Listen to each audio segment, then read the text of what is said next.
Hi, my name is Crystal Mitchell, and I'm a kindergarten teacher here at Hillendale Elementary, and I'm also a guided reading expert.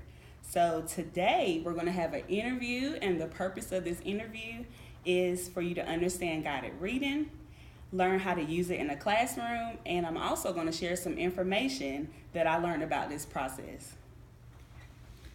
Okay, so in this first section, Ms. Mitchell, help me to understand guided reading a little better. What is guided reading and what is its purpose?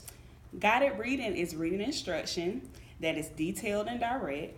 It is the instruction that teachers provide to a small group of students, and guided reading helps students to build fluency, decode words, and develop comprehension skills. Students use problem-solving methods and figure out words that he or she does not know. They understand sentence structure and information that is not familiar. Why is guided reading important? It provides extra support for students in a comfortable environment. Teachers can differentiate group instruction by reviewing information to struggling readers and also introduce new information to students who are ready to move forward. Guided reading gives students the opportunity to apply prior knowledge when reading new books. When are children ready for guided reading? Well, at the beginning of the school year, it's very important that you spend about 8 weeks establishing classroom management. And during this time, you also want to focus on guided reading, which is a part of literacy centers. And so one center should be taught at a time, and students practice what the centers look like, what it sounds like, and what to do if a problem occurs. Students aren't allowed to interrupt the teacher when he or she is doing a guided reading group, and teachers should practice this routine with students very explicitly so they understand expectations.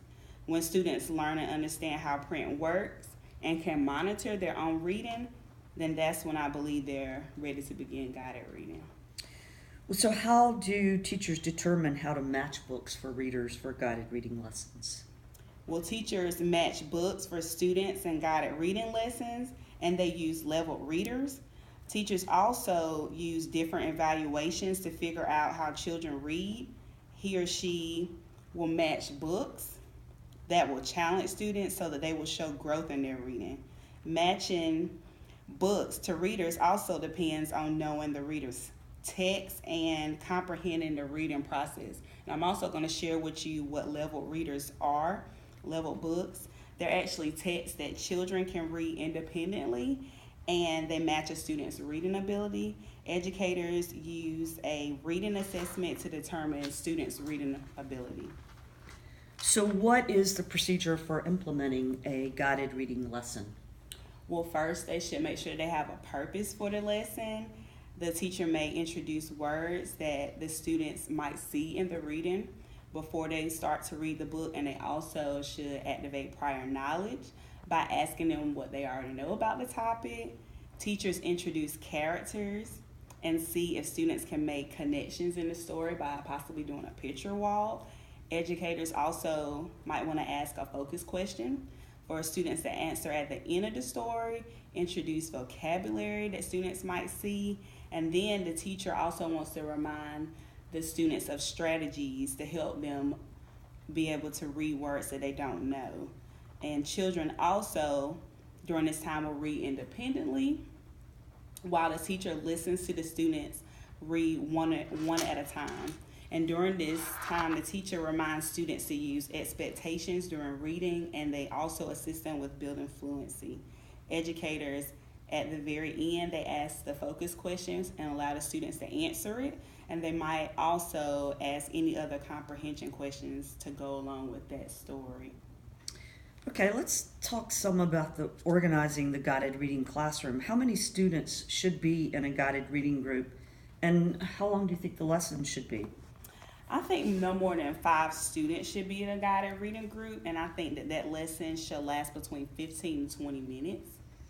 So how do you determine who is in what group?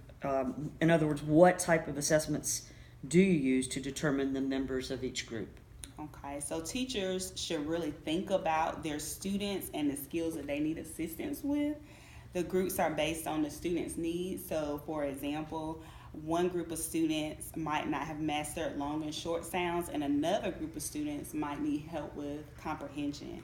And so these students will work together, and there are also 3 common evaluations called the guided reading level, the developmental reading assessment, and Lexile measures. The assessments are used to determine the student's reading level and the skills that they need support with. Okay. Well, how do you know when to regroup or to move children around in your groups? Okay, so teachers should use their students' strengths and weaknesses, and also when they're doing a guided reading group, then they should be taking notes. And so they use this information to determine their progress, and reading groups are moved around very frequently. During guided reading groups, educators focus on teaching skills students have not mastered, and they also read stories that are based on their reading level. They read stories to understand the skill or books that they read that are not challenging, and if the book is too easy, then you know that group needs to be moved. Well, in terms of scheduling your guided reading lessons, how do you organize your literacy block? In other words, how much time is allotted for guided reading as a whole, and what do your other students do while you're teaching your guided reading groups? Okay, so students are put in guided reading groups based on the skills that they need to learn and their reading ability. And students will spend about 15 to 20 minutes in a guided reading group with their teacher. Guided reading should be done every day. The students that are grouped, they are grouped by a high, medium, and low ability level. So the high group will complete a guided reading lesson once a week. If they're in the medium group, then the teacher will see them about 2 to 3 times a week. And if they have a low ability level, then they'll meet with their teacher daily. And once students that are not working in a guided reading group, they're actually working in a center with a group of other students, and they're working to master skills for their grade level. Let's switch a little bit and talk about analyzing and reflecting on learning experiences. So how has this assignment expanded your understanding of how to differentiate reading instruction for your readers in your kindergarten classroom? Okay, so this project has helped me learn to group children focusing on a skill and allow some students to read to themselves while I listen to a child one at a time. I typically group children by their reading ability levels, and then they take turns reading a page. So this is something different from me. What questions do you have about guided reading that was not answered in your research? Well, I did notice that the Reading A to Z program was a part of our research project, and I actually do use this program in my classroom now. So I use Reading A to Z during my literacy centers, and I also send information home for the parents to use it. I want a specialist to explain how to record students reading on the program while they're doing literacy centers or at home. My students take comprehension quizzes after reading stories and books, and they focus on different skills. I believe that if I could listen to the students read while using this program, that I would be able to help them in a guided reading group. And also it would help me know what skills these students need assistance with. What ways will you be able to increase your understanding of how to implement guided reading? In other words, what kinds of materials, resources, workshops, seminars, organizations, conferences will be available to you?